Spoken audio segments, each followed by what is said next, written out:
London, England, July 1888.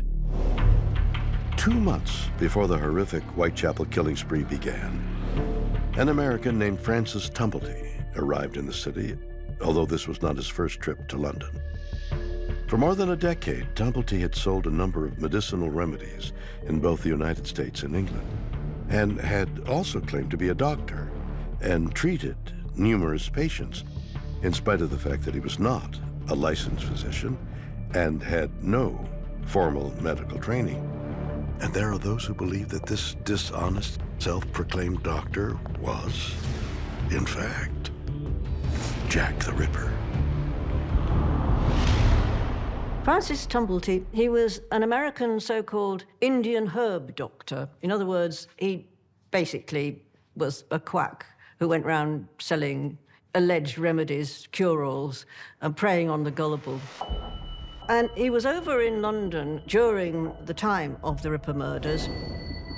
Tumblety was horribly misogynistic. It seems that early in his life, he had married young, found out later that the woman he married was a prostitute and had continued prostitution after they were married.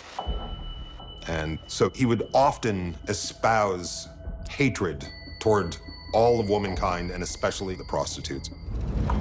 He was an unpleasant character. He used to host dinners at which his great party trick was to pass round anatomical specimens in glass jars of female body parts, including uteruses. And Tumblety's name has been connected with the whole Ripper murders because he was a larger-than-life, unsavory character. As London was shaken by the first 4 Ripper murders, investigators began to suspect that Francis Tumblety could be the killer. Several of the medical examiners who looked at the mutilated bodies of the victims did comment that the killer seemed to possess some rudimentary medical knowledge. And we know that Tumblety was known in the States to have performed at least one abortion that went fatally wrong, and was wanted by the police in both the US and Canada for passing himself off as a fake doctor. There is no doubt that the London police viewed Francis Tumblety as a key suspect. They looked at his attitude towards women. They looked at his desire to be taken seriously as a surgeon and his odd collection of uteruses, and they believed that Tumblety could have been Jack the Ripper. According to London police records, Tumblety was questioned about the Ripper murders, but he was ultimately released for lack of evidence.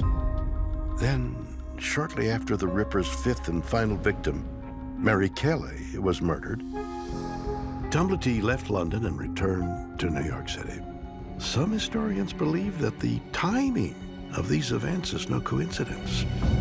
When Tumblety first arrives in London, right after he gets there, the Ripper murders begin. And right after he leaves, they stop. While we don't know exactly where Tumblety was or exactly what he was doing, there was a woman who ran a lodging house at 22 Batty Street.